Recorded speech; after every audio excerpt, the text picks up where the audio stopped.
사실 저희가 성가대가 있고 또 이렇게 찬양으로 영광 올려드리는 그러한 일들도 있어야 하는데, 이 코로나 때문에 저희가 피치 못하게 그러한 찬양을 하는 일들이 점점 줄어가지 않는가 이렇게 생각이 됩니다만, 여러분들 마음 가운데서부터 정말 샘솟듯 여러분의 마음으로부터 올라오는 그러한 찬양이 이 시간 하나님 앞에 넘쳐나기를 먼저 바랍니다. 먼저 지난 2021년 한 해 살아오시느라고 정말 수고 많으셨습니다. 코로나로 인해서 직접적인 질병이나 또는 건강, 그리고 재정적인 여러 가지 어려움들, 사회적 거리두기로 인해서 경험할 수밖에 없었던 그런 많은 어려운 시간들과 순간들이 마치 주마등처럼 지나갑니다. 교회 역시 이러한 사회적 거리두기로 인해서 식사나 혹은 소모임, 그러니까 구역 예배 등 이러한 모임은커녕 예배하는 일들도 쉽지 않았던 그런 한 해였습니다. 그럼에도 불구하고 모이기에 힘쓰시고 또 그 일을 기뻐하시고 예배 전심을 다하신 그러한 여러분들 사랑하고 축복합니다. 그렇게 365일이 지나고 함께 모여 예배할 수 있는 이 오늘을 주신 하나님께 다시 한번 감사드립니다. 오늘 말씀은 우리가 늘 하는 방식대로 송구, 그러니까 지난 묵은 것을 보내고 새로운 것을 맞이하는 이런 측면에서 볼 때 보내는 그러한 예배, 표현은 좀 그렇습니다만 그러한 내용으로 여러분과 함께 말씀을 살펴보려고 합니다. 오늘 말씀의 주인공인 야곱의 삶에 대해선 여러분 모두가 잘 알고 계실 것입니다. 사실 야곱의 인생을 이야기하라고 하면 그렇게 좋은 단어들, 긍정적인 단어들이 그렇게 많이 생각나지를 않아요. 속임, 또 심하게 말하면 사기, 또 도피, 환난, 부끄러움, 수치, 그리고 두려움, 공포, 이러한 것들이 생각나요. 나중에 야곱이 자기의 인생을 돌아보면서 이야기할 때도 험한 인생을 살았다고 그렇게 이야기를 하고 있죠. 그의 삶을 잠시 돌이켜보면 형과 아버지를 속입니다. 이 장자권을 얻는 것 때문에 그랬는데요. 결국 그 일 때문에 외삼촌 라반에게로 도망갈 수밖에 없었어요. 어린 야곱이 하나님의 약속 때문에, 그리고 어찌 보면 부모, 더 정확하게는 어머니 리브가의 그런 욕심 때문에 결국 도망자의 삶을 살게 됩니다. 그렇게 도망가서 라반의 집에서 20년을 살게 되는데, 그것도 사실은 자기가 했던 행동에 대한 그러한 하나님의 그러한 보응, 좋은 것은 아니니까 그렇게 표현하기는 쉽지 않습니다만, 어찌되었거나 속였던 야곱이 라반에게 속임을 당하는 그런 일들이 벌어지게 되죠. 그래서 20년 동안이나 일을 하게 됩니다. 그래서 두 아내를 얻고 꽤 많은 재산을 얻게 되지요. 하지만 결국은 야반도주하게 돼요. 라반의 욕심스러움 때문일 것입니다. 어찌되었거나 그렇게 도망쳤는가 싶은데 그것조차도 성공하지를 못하고 결국 삼촌에게 붙잡히고 맙니다.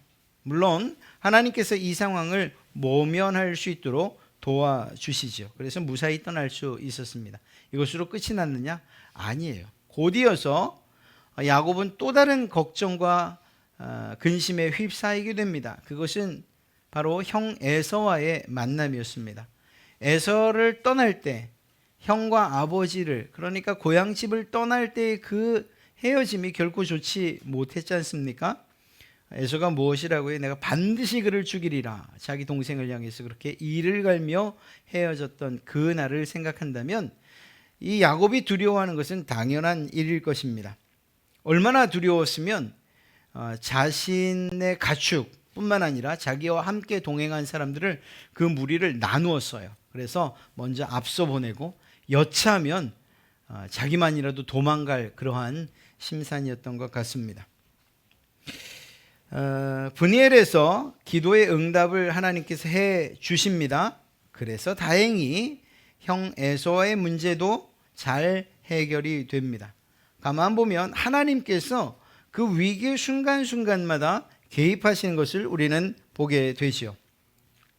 형과 헤어진 후에 야곱은 세겜이라는 곳으로 갑니다. 세겜은 예루살렘에서 약 60km 북쪽에 떨어져 있는 그러한 도시인데 고대 근동의 지역에서는 매우 자주 등장하는 그러한 곳이기도 합니다.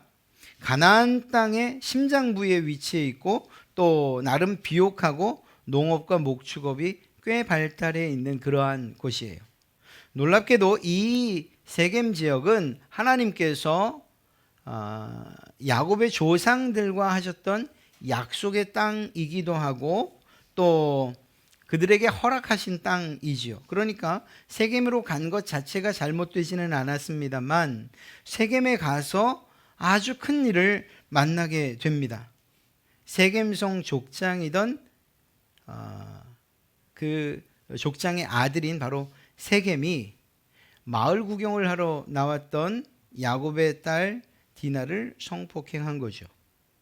이것이 오빠들에겐 수치스럽게 여겨졌고 복수해야겠다는 이러한 마음을 복수심을 불타게 합니다. 결국 그 형제 가운데에서 2명 레위와 시므온이 이러한 아주 끔찍스러운 일을 벌이는데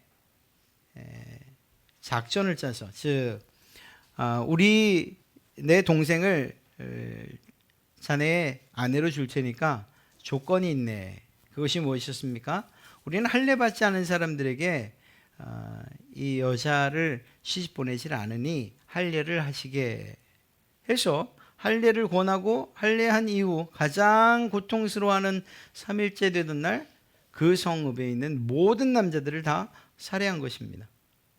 자, 죽일 때까지는 몰랐지만 이 일은 야곱에게 매우 큰 공포로 다가오게 됩니다. 왜냐하면 세겜성 주변에 다른 민족들이 있었기 때문이고 그들과 긴밀한 협력하에 있었던 이 이방 민족들이 야곱 가족, 그 야곱 족속을 그냥 두지 않을 것이기 때문이죠. 그러니까 두려워할 수밖에 없었던 거예요. 물론 다행스럽게도 늘 반복되는 것처럼 하나님께서 주변 민족들에게 야곱과 그의 가족을 치거나 혹은 추격할 수 없도록 두려움과 공포심을 주셨어요. 그래서 결국 야곱과 가족들은 무사히 그 위기로부터 벗어날 수가 있었습니다. 그러니까 보십시오. 야곱은 계속해서 힘들고 어렵고 쫓기고 두렵고 공포스러운 삶을 해나가게 되는데 그때마다 하나님께서 도우시고 또 도우시고 또 도우시는 것을 보게 됩니다. 이런 위기에 처한 야곱, 그에게 하나님의 말씀이 임하는 것으로부터 오늘 본문이 시작됩니다. 그러니까 세겜성 사건, 그 큰 사건이 있은 이후에 하나님께서 야곱에게 말씀하신 거예요. 1절에 무엇이라고 이야기하고 있습니까? 하나님이 야곱에게 이르시되 일어나 베델로 올라가서 거기 거주하며 내가 내 형 에서의 낯을 피하여 도망하던 때에 내게 나타났던 하나님께 거기서 제단을 쌓으라 하신지라. 하나님께서 야곱에게 나타나서 베델이라고 하는 특정한 지역을 언급하시고 그곳으로 올라가 그곳에 제단을 쌓으라고 말씀하셨던 것입니다. 이 베델이라는 곳이 도대체 어떤 곳일까요? 처음 이 야곱이 형과 아버지를 속인 후에 삼촌 라반의 집으로 도주하던 중에 바로 이 베델 이곳에서 머무르게 됩니다. 바로 하나님께서 야곱을 만나 축복해 주셨던 곳이에요. 바로 그곳 베델에서 하나님께서 하셨던 하나님을 향해 했던 야곱의 서원을 기억하게 하시고 결국은 야곱을 통하여서 네가 했던 약속 그 서원을 이행하라고 그 베델로 이끌어 가신 것이 아니겠습니까? 결국 이 야곱은 하나님의 말씀에 순종해서 자기와 또한 자기의 가족들을 모두 데리고 그리고 베델로 가게 됩니다. 앞서 28장 15절부터 19절이 바로 이 베델에서 하나님이 약속하셨던 내용을 기록하고 있는 것인데 제가 한번 읽어 드리겠습니다. 28장 15절부터 19절의 말씀입니다. 내가 너와 함께 있어 내가 어디로 가든지 너를 지키며 너를 이끌어 이 땅으로 돌아오게 할지라. 내가 내게 허락한 것을 다 이루기까지 너를 떠나지 아니하리라. 야곱이 잠이 깨어 이르되 여호와께서 과연 여기 계시거늘 내가 알지 못하였도다. 이에 두려워하여 이르되 두렵도다. 이곳이요 이것은 다름 아닌 하나님의 집이요 이는 하늘의 문이로다 하고 야곱이 아침에 일찍 일어나 베개로 삼았던 돌을 가져다가 기둥으로 세우고 그 위에 기름을 붓고 그곳 이름을 베델이라 하였더라. 여러분, 하나님께서 먼저 그를 축복하시고 도망가고 그리고 외톨이처럼 여겨져서 스스로도 불쌍히 여길 수밖에 없는 그 야곱에게 나타나셔서 축복을 선언해 주시고 그 하나님의 축복에 대한 마땅한 반응으로서 지금 야곱이 서원을 한 거예요. 그리고 그 서원을 잊어버린 것이죠. 하나님은 그의 인생의 막다른 골목에서 그 서원을 생각나게 하시고 그곳으로 가게 하셨다는 것입니다. 여러분, 피하고 도망가고 그러면서도 매일매일 열정적이었던 그러한 삶의 모습들, 때론 어떤 일들 때문에 두려움 속에 어두운 밤을 지새워야 했던 이 야곱의 모습이 사실은 바로 우리의 모습 아닐까 생각합니다. 모두가 그렇지는 않겠습니다만 어떤 분들은, 또 많은 분들은 이러한 야곱의 모습을 보면서 우리의 모습을 아마 투영시키지 않겠는가 생각합니다. 특히나 지난 한 해의 삶이 그러했지요. 힘들었지요. 코로나가 좀처럼 나아질 기미가 보이지도 않고 괜찮아질 듯한데 그만 잠시 풀었던 그러한 방역의 고삐가 더 큰 옥조임으로 다가오는 그러한 최근의 일들이 일어나지 않았습니까? 거기에 또 정말 참 견디기 힘든 그러한 정치의 뉴스가 막 섞이면서 가슴이 답답한 그러한 한 해였습니다. 이건 전체적인 사회적으로 국가적으로 그러한 때였기도 했지만 동시에 개인적으로도 이러한 여러 가지 어려운 일들, 이러한 가슴 답답한 일들이 왜 없었겠습니까? 만약 그렇지 않았다면 그것은 진심으로 우리가 감사해야 할 일들이죠. 여러분, 이러한 때에 새로운 삶의 시작이 오늘 35장으로부터 시작된다는 것을 꼭 기억하시기 바랍니다. 가만 살펴보면 이 야곱이 요셉을 잃는 그 아픔이 이후에 또 나오지만, 그러나 어찌 보면 그가 이렇게 공포스럽고 또 외롭고 자기의 잘못 혹은 또 자기가 했던 일들의 결과로서 당하는 어려움들은 어쩌면 이 세겜 그리고 또 이 베델에서 완전히 떨쳐버리지 않는가, 이렇게 생각할 수도 있습니다. 어떻게 하나님은 야곱으로 하여금 다시금 힘을 얻어 그 길을, 그 순례길을 가게 하시는가, 오늘 그것을 살피며 새로운 22년의 첫 발을 내디디려고 합니다. 앞서 말씀드렸던 것처럼 험한 세월을 경험한 그 야곱, 그리고 지금 위기에 처해 있던 이 야곱에게 하나님의 나타나심으로부터 시작한다는 것을 꼭 기억하십시오. 하나님께서는 우리가 힘들고 어려울 때에 외면하는 그러한 분이 아니세요. 참 사람들은 부족해서 아이들을 잘 교육시켜야 된다, 잘 양육해야 된다는 것을 이곳저곳에서 배우고 경험을 통해서 배워요. 그런데 참 잘 못 가르치는 부모들, 저 같은 사람은 무엇인가 아이들과 힘겨루기를 해서 이겨야 된다고 생각을 하죠. 그러니까 너 그래? 그러면 하여튼 네가 정신 차리고 돌아올 때까지 내가 다시 너를 안 볼 거야, 이렇게 대하는 경우가 참 많아요. 다는 아니고 여러분들은 그렇게 안 하시는지 모르겠는데 참 저는 그랬던 것 같아요. 자존심이지 부모가 먼저 머리를 숙인다, 이런 쓸데없는 생각을 하는 거죠. 혹시 하나님을 그렇게 오해하고 계시지 않습니까? 하나님은 그런 분이 아니셔요. 경험적으로 하시잖아요.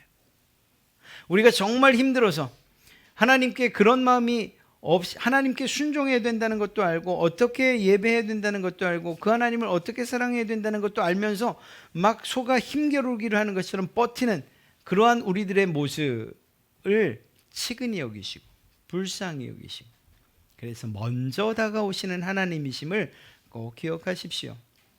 그렇다고 해서 그 힘겨루기가 여러분에게 좋다 혹은 좋은 영향력을 끼칠 것이라고는 말할 수 없어요. 왜냐하면 버티는 사람, 이 가시체를 차는 말의 발굽이 아프기 마련이기 때문입니다. 그럼에도 불구하고 하나님은 기다리신다는 것이요. 그리고 또 직접 찾아오시는데 먼저 찾아오신다는 거예요. 오늘도 마찬가지입니다. 하나님이 야곱에게 이르시되라는 이 단순한 문장 안에 하나님께서 야곱을 먼저 찾아오셨다는 사실을 알 수 있어요. 이 정도 힘들면은 하나님 절 좀 도와주십시오라고 외쳐도 그래도 괜찮을 텐데 야곱이 그러한 모습을 보이지 않죠. 그런 야곱에게 하나님이 먼저 나타나서 이르시되 그리고 그가 해야 할 바를 알려주시는 거예요. 놀랍게도 이 새로운 삶의 시작이 야곱의 결단으로부터 시작된다는 사실을 알 수 있습니다. 하나님의 찾아오심에 대한 야곱의 마땅한 반응인데요. 그것은 바로 그의 결단입니다. 그리고 그것이 실제로 이루어지는 것이죠.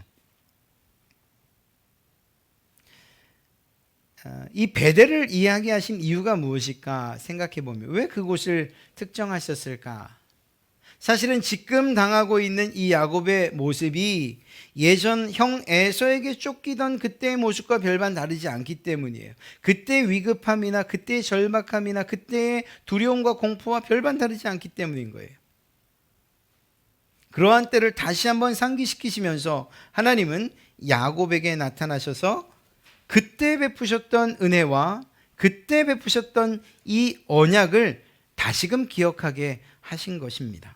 오늘 야곱에게 그리고 우리에게 필요한 것이 무엇일까요? 이러한 하나님의 은혜인 줄로 믿습니다. 이렇게 야곱은 하나님께서 베푸신 은혜를 생각하면서 처음 신앙으로 되돌아가고자 하는 그러한 신앙의 결단을 내립니다. 사랑하는 성도 여러분, 우리에게도 이러한 신앙의 결단 그리고 이러한 마음은 매우 중요합니다. 누가 그럴 거예요? 작심 3일 개의치 마십시오. 3일 뒤에 다시 작정하죠. 그렇게 해서라도 매일매일 작정하고 매일매일 쓰러지는 한이 있어도 주님께서 우리에게 베푸신 그 은혜에 대한 마땅한 우리의 응답으로서 또 그 은혜를 갚는 마음으로서 해야 하는 이러한 결단, 주를 향한 주님의 명령을 순종하고자 하는 이러한 다짐은 매일매일 계속 되어야 합니다. 그렇게 우리의 마음을 주께로 향해야 하는 것입니다. 이렇게 결단한 야곱은 이방 우상을 버리고 자신을 성결케 합니다. 아니, 자신뿐만 아니라 자신과 함께한 모든 가족들을 성결케, 정결케 합니다. 야곱이 하나님을 믿었음에도 불구하고 여전히 그 가정에 이방의 우상들과 폐물들이 있었다는 것이겠죠. 성경은 그렇게 말하고 있어요. 가지고 있었다는 거. 우리도 잘 알고 있어요. 우리도 잘 아는 것을 야곱이 몰랐을 리가 있습니까? 하나님의 말씀에 대하여 순종합니다. 2절 야곱의 명령이 무엇입니까?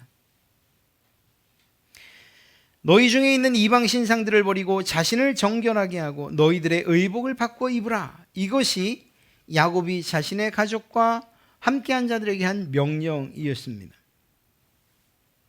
그렇게 하나님을 향한 그러한 결단의 마음을 시행해 가기 시작해요.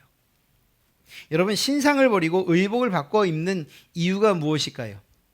이것은 첫째는 외적인 표현일 거예요. 하나님의 명령에 대한 순종을 외적으로 표현할 때 이러한 것들이죠. 하나님께서 명령하신 대로 하는 것 자체 말입니다. 그러나 더 정확한 것은 무엇인가 하면 정결함 때문이에요. 오늘 말씀도 그것을 이야기하고 있어요. 이방 신상들을 버리고 자신을 정결해 하고 너희들의 의복을 바꿔 입어 너희들의 정결함을 그것을 유지하라는 것입니다. 야곱은 사람이 하나님 앞에 서려면 정결해야 한다는 사실을 잘 알고 있었던 거죠. 정결 예식은 바로 목욕이나 옷을 세탁하는 것으로부터 시작되고 또 그것을 포함하고 있습니다. 야곱은 하나님의 집을 향한 그러한 순례의 길에서 자신이 그리고 또한 자신과 함께한 모든 자들이 순전하고 또 경건해야 하며 순수한 모습으로 시작해야 된다는 것을 알고 있었던 것이죠. 그리고 그것이 하나님의 요청이라는 것도 알고 있었습니다. 사랑하는 성도 여러분, 베드로전서 2장 9절에 우리가 잘 아는 말씀이 있죠. 그러나 너희는 택하신 족속이요 왕같은 제사장들이요 거룩한 나라요 그의 소유가 된 백성이니 이는 너희를 어두운 데서 불러내어 그의 기이한 빛에 들어가게 하시니에 아름다운 덕을 선포하게 하려 하심이라. 그렇습니다. 우리는 택하신 족속이고 왕같은 제사장이며 거룩한 나라입니다. 하나님께 소유한 백성입니다. 이것이 공통점을 따진다면 바로 거룩함에 있다는 사실을 아십니까? 제사장도 왕도 그리고 또 하나님의 택하신 백성도 족속도 하나님의 소유된 그러한 모든 것들은 다 거룩해야 됩니다. 그래서 성물이라고 이야기하는 거예요. 하나님의 성품에 걸맞는 삶을 살아야 될 책임이 이러한 하나님의 소유된 백성들에겐 있다라는 것입니다. 하나님의 성품, 우리에게 요구하시는 바 성품이 무엇입니까? 그것이 바로 거룩함, 성결함입니다. 여러분, 우상을 버린다는 것, 옷을 갈아입는다는 것, 이것은 말씀드린 것처럼 외적인 표현이에요. 이것도 중요합니다. 그러나 우리의 마음으로부터 거룩과 성결은 시작되어야 되는 거예요. 제가 늘 말씀드리지만 거룩과 성결이 무엇을 의미합니까? 어떤 외적인 모습으로서 거룩을 표현하려고 하는 것 참 잘못된 거예요. 거룩이라는 것의 참 의미는 바로 분리 혹은 구별입니다. 하나님께서 원하시는 것도 바로 그것입니다. 세상과 구별되는 삶, 세상의 가치관 또는 방식과 분리된 삶을 살아야 한다는 거예요. 이것이 결단만이 아니라 그렇게 살아내야 한다는 것입니다. 그것이 하나님께서 기뻐하시는 일인 동시에 우리가 하나님의 백성으로 그분의 복을 누리는 유일한 길인 줄로 믿습니다.